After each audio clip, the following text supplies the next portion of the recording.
Rapport à cette période que nous traversons tous, Stéphane Clerget, c'est Aurélia qui est avec nous maintenant. Et vous avez un petit garçon de 6 ans, hein, je crois. Bonjour Aurélia. Oui, bonjour. Bonjour Brigitte, bonjour Stéphane. Bonjour. Exactement. Et alors, il s'est posé la question du pangolin, votre petit garçon.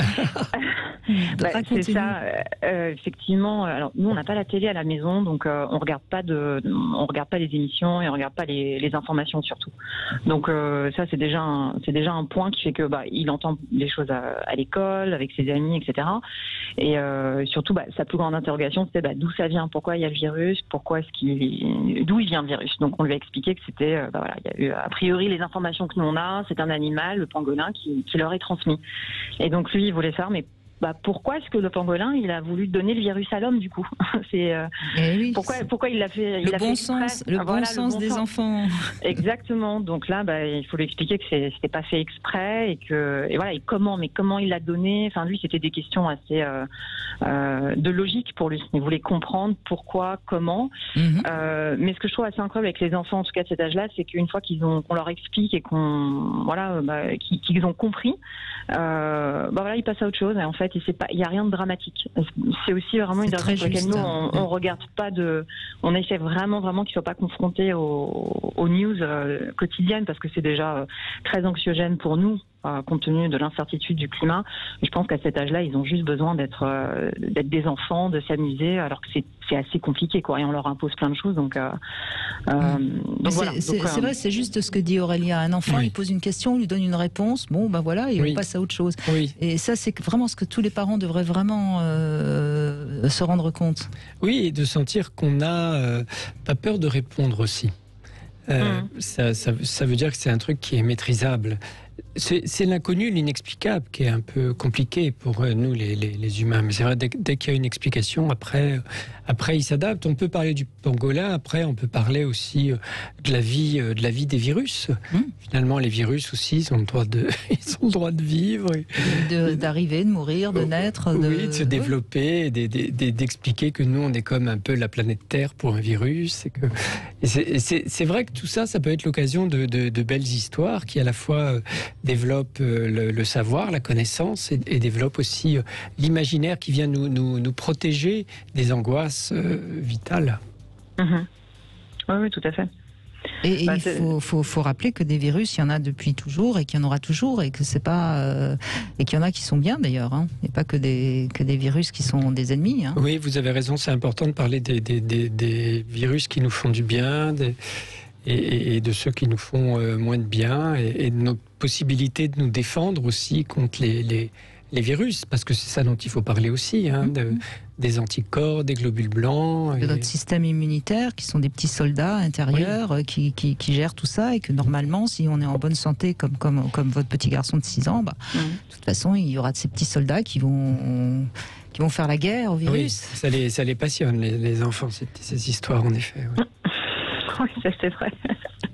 Non, mais c'est vrai qu'une fois qu'il a compris, qu'il a accepté toute la routine aussi autour du lavage des mains qui est assez régulier, du masque, etc. C'est installé, et donc on n'a pas besoin de réexpliquer 20 fois, etc. Je pense que les enfants, ils ont une résilience aussi qui est assez impressionnante, et ils sont capables je trouve qu'ils ont des capacités d'adaptation qui sont beaucoup plus fortes que les nôtres, quoi. C'est clair. Mais je crois aussi, Aurélia, parce que je vous écoute et j'ai l'impression que vous êtes assez sereine par rapport à tout ça, et forcément votre enfant il est serein. Sans doute aussi, ouais, effectivement. Et c'est vrai que en tout cas, c'est ce qu'on essaye de faire. C'est-à-dire que moi, j'ai pas envie de vivre dans un monde qui est trop anxiogène et dépressif. Donc, c'est pas ma nature. C'est déjà pas ma nature. Et puis l'idée, c'est de rester positif malgré ce qui se passe. Ça, c'est aussi un discours. Et il y a beaucoup de communication chez moi, dans ma famille, et puis dans ma maison.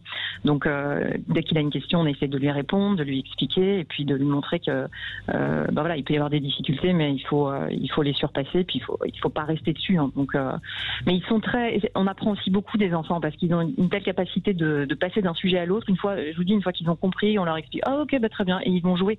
Lui, la seule chose qu'il veut, c'est jouer, parce qu'il a cet âge-là, donc à part ses Pokémon et ses toupies, il n'y a pas grand-chose qui l'intéresse d'autre, hein, honnêtement. Donc c'est assez facile aussi de rester positif quand on a aussi cette positivité en face, quoi, je trouve.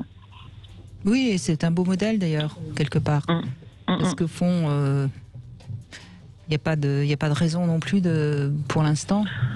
Non. Bah non, et puis en plus, moi j'ai la chance de personne dans ma famille, ni dans mon entourage n'a été malade. Je ne suis pas malade non plus, mon fils non plus. Donc en fait, honnêtement, tant qu'on est en bonne santé, je pense, hein, il faut pas dramatiser la situation. Hein, il faut se protéger, il faut faire attention. Mais voilà, il y a rien. Oui, moi je pense que ce qu'il y a de plus difficile actuellement, c'est pas spécialement le virus, on sait comment faire pour ne pas trop l'attraper. Si on est assez vigilant, normalement tout va bien.